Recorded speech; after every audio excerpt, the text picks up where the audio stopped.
వేదిక మరి కాసేపట్లో సీఎం రేవంత్ అసెంబ్లీకి చేరుకోనున్నారు. దానికి సంబంధించిన బ్రేకింగ్ చూద్దాం. నామినేషన్ కార్యక్రమంలో పాల్గొననున్నారు శంకర్ నాయక్, అద్దంకి దయాకర్, విజయశాంతి నామినేషన్లు వేయనున్నారు. పార్టీ విధేయత, సామాజిక న్యాయానికి పెద్దపీట వేస్తూ పార్టీ నాయకత్వం వీరి ముగ్గురికి అవకాశం ఇచ్చింది.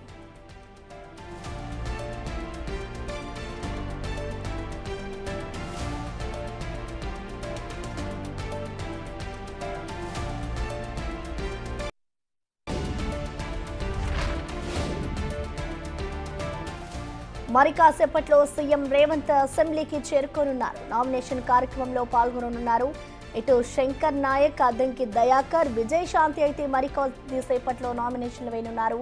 పార్టీ విధేయత, సామాజిక న్యాయానికి పెద్దపీట వేస్తూ పార్టీ నాయకత్వం వీరి ముగ్గురికి అవకాశం ఇచ్చింది. మరి కాసేపట్లో అయితే సీఎం రేవంత్ అసెంబ్లీకి చేరుకొని ఇటు నామినేషన్ కార్యక్రమంలో అయితే పాల్గొననున్నారు. ఎమ్మెల్యే కోట, ఎమ్మెల్సీ అభ్యర్థుల నామినేషన్ కు సంబంధించి అయితే ఆయన ఇవాళ ఈ కార్యక్రమంలో పాల్గొనబోతున్నారు. ఇటు శంకర్ నాయక్, అద్దంకి దయాకర్, విజయశాంతి కూడా మరికొద్దిసేపట్లో అయితే నామినేషన్లు వేయబోతున్నారు. ఇటు పార్టీ విధేయత, సామాజిక న్యాయానికి పెద్దపీట వేస్తూ పార్టీ నాయకత్వం అయితే వీరి ముగ్గురికి అవకాశం ఇచ్చింది. అయితే ఇటు కాంగ్రెస్ ఎమ్మెల్సీ అభ్యర్థులుగా అయితే మరికొద్దిసేపట్లో అద్దంకి దయాకర్, విజయశాంతి, శంకర్ నాయక్ నామినేషన్లు వేయబోతున్నారు. ఈ నామినేషన్ కార్యక్రమానికి సీఎం రేవంత్ రెడ్డి హాజరు కాబోతున్నారు.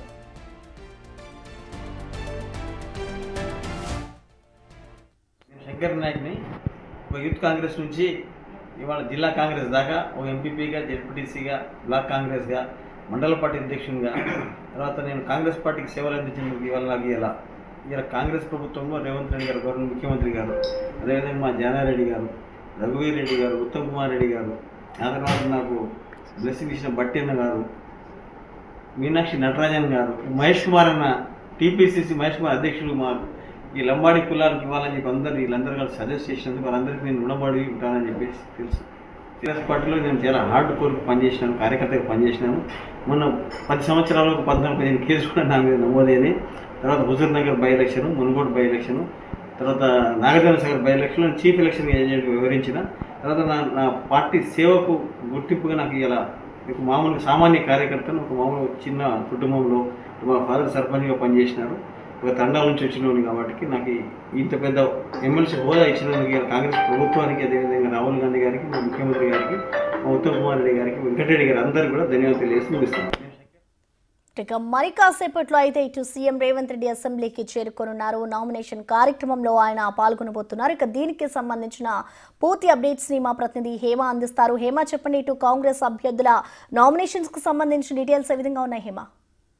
మరి కాసేపట్లో ముఖ్యమంత్రి రేవంత్ రెడ్డి అసెంబ్లీకి చేరుకోనున్నారు. ఇప్పటికే డిప్యూటీ సీఎం బట్టి విక్రమార్క కూడా అసెంబ్లీకి చేరుకున్నారు. అండ్ కాంగ్రెస్ అదేవిధంగా బీఆర్ఎస్ కి సంబంధించినటువంటి ఒక్కొక్క ఎమ్మెల్యే కూడా ప్రస్తుతం అసెంబ్లీకి చేరుకుంటున్నటువంటి పరిస్థితి. ఇక మరి కాసేపట్లో కాంగ్రెస్ ప్రకటించినటువంటి ముగ్గురు అభ్యర్థులతో పాటు అటు సిపిఐ నేత, అదేవిధంగా బీఆర్ఎస్ నుంచి అభ్యర్థిగా ప్రకటించబడ్డ దాసోజు శ్రీనివాస్ కూడా మరి కాసేపట్లో నామినేషన్లు వేయనున్నారు. అయితే ఈ నామినేషన్ ప్రక్రియకు అటు ముఖ్యమంత్రి రేవంత్ రెడ్డితో పాటు ఇతర మంత్రులు, అదేవిధంగా ఎమ్మెల్యేలు కూడా పాల్గొంటున్నారు. ప్రధానంగా మరి కాసేపట్లో అటు ఎస్సీ సామాజిక వర్గం నుంచి అద్దంకి దయాకర్ తో పాటు ఎస్సీ సామాజిక వర్గం నుంచి కేతావత్ శంకర్ నాయక్, అదేవిధంగా బీసీ సామాజిక వర్గం మహిళా కోటా నుంచి విజయశాంతికి ఇప్పటికే అధిష్టానం అభ్యర్థులుగా ప్రకటించింది. సో ఈ నేపథ్యంలో మరి కాసేపట్లో అసెంబ్లీలో ఏర్పాటు చేసినటువంటి ప్రత్యేక కేంద్రంలో వాళ్ళ నామినేషన్లు కూడా దాఖలు చేస్తున్నారు. ఇక ఈ ఎమ్మెల్యే కోట, ఎమ్మెల్సీకి సంబంధించినటువంటి నామినేషన్ల ప్రక్రియ ఈ రోజుతోనే గడుస్తుంది. ఇక రేపు ఈ నామినేషన్లు దాఖలకు సంబంధించి పూర్తి పరిశీలన ఉంటుంది. 13వ తారీఖు నామినేషన్లు ఉపసంహరించుకునేందుకు గడువు ఉంటుంది. సో ఈ నెల 20వ తారీఖున అసెంబ్లీ వేదికగా ఏర్పాటు చేసే ప్రత్యేక బూత్ లో కూడా ఈ ఎన్నికల ప్రక్రియ అనేది కొనసాగుతుంది. ఉదయం 8 గంటల నుంచి సాయంత్రం 4 గంటల వరకు కూడా ఈ ఎలక్షన్ ఉంటుంది. ఇక అదే రోజు సాయంత్రం ఎన్నికల రిజల్ట్స్ ని కూడా అనౌన్స్ చేస్తారు. అయితే ఇప్పటి వరకు మాత్రం కాంగ్రెస్ నుంచి ముగ్గురు అభ్యర్థులు పొత్తు ధర్మంలో భాగంగా సిపిఐకి ఒక సీట్ ని ఇవ్వడం జరిగింది.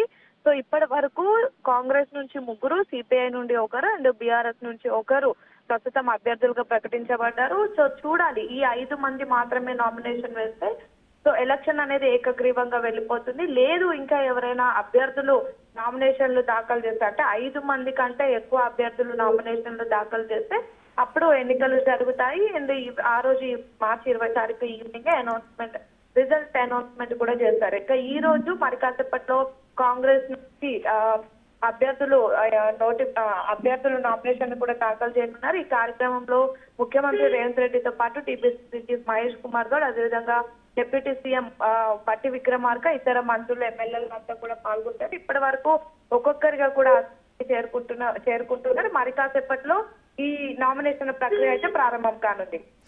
Okay, thank you Hema.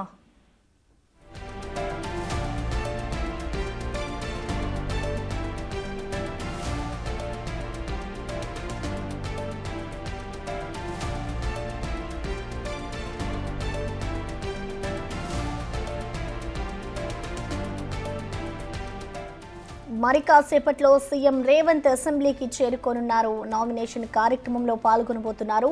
ఇటు సీఎంతో పాటు ఎమ్మెల్యేలు కూడా ఈ కార్యక్రమంలో పాల్గొనబోతున్నారు. ఇటు శంకర్ నాయక్, అద్దంకి దయాకర్, విజయశాంతి నామినేషన్లు వేయనున్నారు. పార్టీ విధేయత, సామాజిక న్యాయానికి పెద్దపీట వేస్తూ పార్టీ నాయకత్వం వీరి ముగ్గురికి అయితే అవకాశం ఇచ్చింది. మరికొద్దిసేపట్లో అయితే ఇటు నామినేషన్ కార్యక్రమం కొనసాగబోతోంది.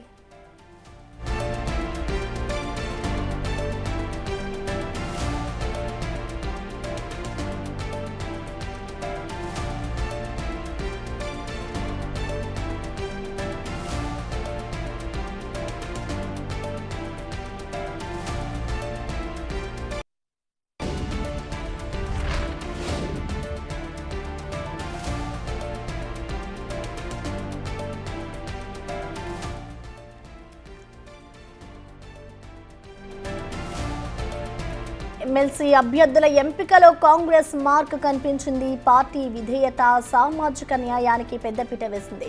ఇటు ఎస్సీ, ఎస్టీ, బీసీ సామాజిక వర్గాలకు అవకాశం ఇచ్చింది. వడపోతలు చర్చల అనంతరం 3 పేర్లను ఖరారు చేసింది హైకమాండ్. అద్దంకి దయాకర్, శంకర్ నాయక్, విజయశాంతికి టికెట్ ప్రకటించింది. ఎమ్మెల్యే కోటాలో మొత్తం 5 స్థానాలకు ఎన్నికలు జరగనుండగా అసెంబ్లీలో కాంగ్రెస్ సంఖ్యాబలం ఆధారంగా 4 దక్కనున్నాయి. ఇందులో 1 పొత్తు ధర్మంలో భాగంగా సిపిఐకి ఇచ్చింది.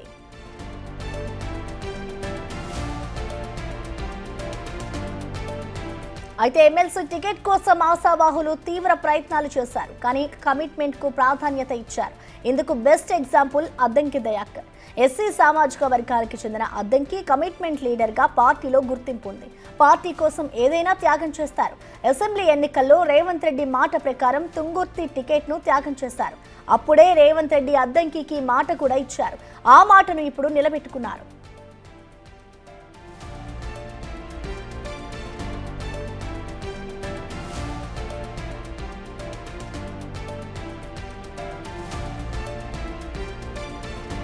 ఇక శంకర్ నాయక్ ఎంపికలోనూ అధిష్టానం అదే ఫాలో అయింది.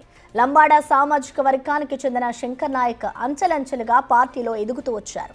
3 దశాబ్దాలకు పైగా పార్టీతో అనుబంధం ఉంది. జడ్పీటీసీగా, డీసీసీ ప్రెసిడెంట్గా పనిచేశారు.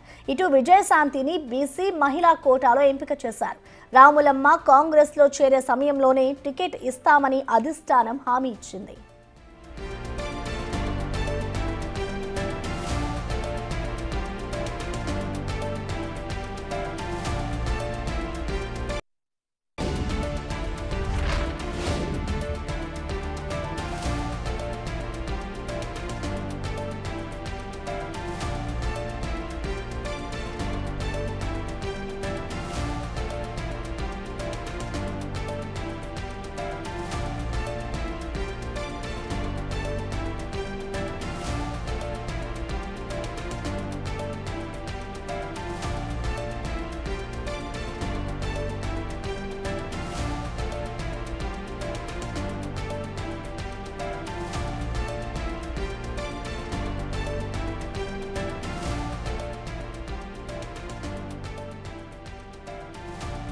మరి కాసేపట్లో అయితే సీఎం రేవంత్ అసెంబ్లీకి చేరుకోనున్నారు. నామినేషన్ కార్యక్రమంలో పాల్గొనబోతున్నారు. ఇటు కాంగ్రెస్ ఎమ్మెల్సీ అభ్యర్థులుగా మరికొద్ది సేపట్లో అయితే అద్దంకి దయాకర్, విజయశాంతి, శంకర్ నాయక్ నామినేషన్లు వేయబోతున్నారు. పార్టీ విధేయత, సామాజిక న్యాయానికి పెద్దపీట వేస్తూ కూడా ఇటు పార్టీ నాయకత్వం అయితే వీరి ముగ్గురికి అవకాశం ఇచ్చింది. అయితే మరి కాసేపట్లో ఇటు సీఎం రేవంత్ అసెంబ్లీకి చేరుకోబోతున్నారు. ఇటు సీఎం రేవంత్ తో పాటు ఎమ్మెల్యేలు కూడా హాజరు కాబోతున్నారు.